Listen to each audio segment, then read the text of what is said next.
Hi, this is Chris, and we are taking a look at questions 17 and 18 in section 4 of SAT Test 2.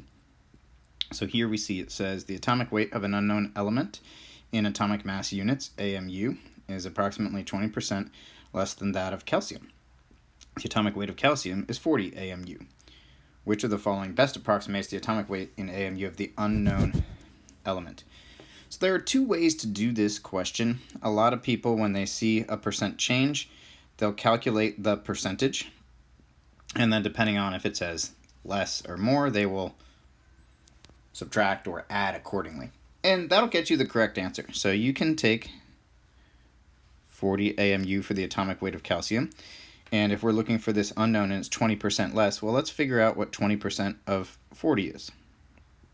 And if you do that calculation, that comes out to be 8. And then if you take 40, since it's 20% less, that means you'd have to subtract from your original if you calculate 20%. And that would give you 32, which is correct. And the correct answer here is answer choice C. But I do want to show you another way that you can look at percent change questions, especially when they're asking you for the resulting amount after that percent change. If you want to figure what you're left with after you reduce this value by 20%, you can also subtract that from 100 and say, well, what I'd be left with is the other 80%. And you could do this in one step by doing 40 times 0.80 for 80%.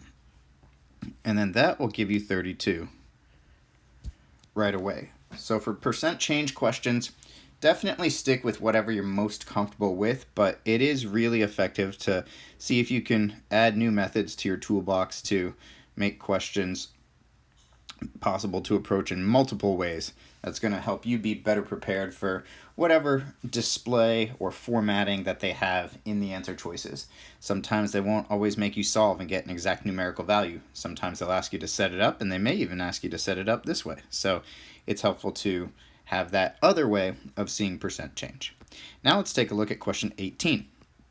It says a survey was taken of the value of homes in a county, and it was found that the mean home value, so mean home value, which means the average home value, was $165,000, and the median home value, which is your middle value, was $125,000.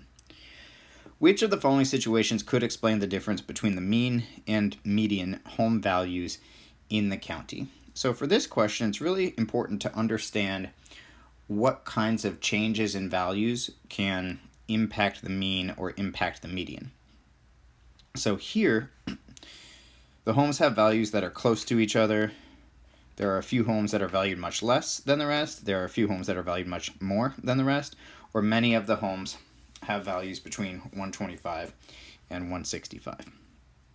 Well, at first glance, you might look at answer choices B and C here and say to yourself, well, I'm kind of leaning towards one of those, because if there's a few values that are much less or a few values that are much more, then it sounds like since those two answer choices oppose each other, then maybe one of those is the correct explanation. The other one is the tempting choice because it's the opposite. And a lot of times I see students gravitate to these two answer choices. And one of these two answer choices is correct. So these are a good pair of answer choices to gravitate towards. But I want us to understand conceptually why that might be the case. So I'm going to put data sets below this down here where we can have, let's use a really simple data set, 1, 2, and 3. So the math on this is not going to be hard. Let's figure out the mean and the median for this data set. So the mean is just the average, and to find average, we're going to add up all of the values and then divide by the number of terms. So it's sum of terms over number of terms. Here, 1 plus 2 plus 3 would be 6, divided by 3 terms. 6 over 3 would give us a mean value of 2. Now the median is just the middle. And if we look at this data set, it does have to be written in order, which this one already is. But if we look at this data set, we can see that the middle term is 2. So the median here would also be 2. And I want to show you how outliers, or values that are unusually high or unusually low, can pull the mean in a certain direction quite significantly without changing the median. So here, let's take a look at a similar data set. So we'll do 1, 2, but now we're going to expand this a little bit, and we're going to do, let's say, 1 and 2, and let's go 99. Nice big number there.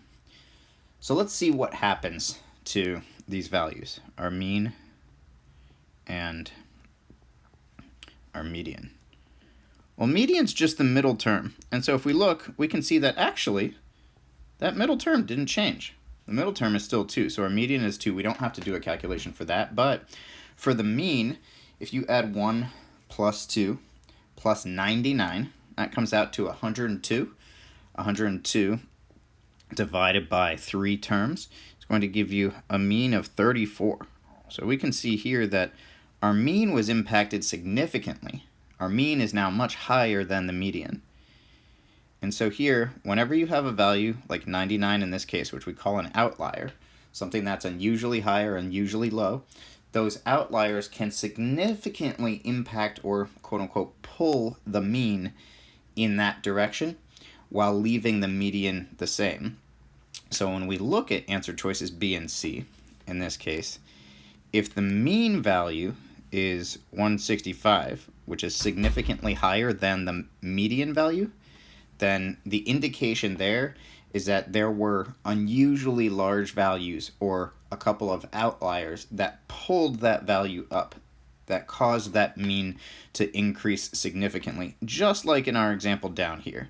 And so a few homes that are valued much more than the rest, answer choice C, is the correct wording for the exemplification of this concept that we talked about at the bottom with the relationship between mean and median as it relates to outliers or unusually large values. And our correct answer on number 18 is C. For more, stay tuned.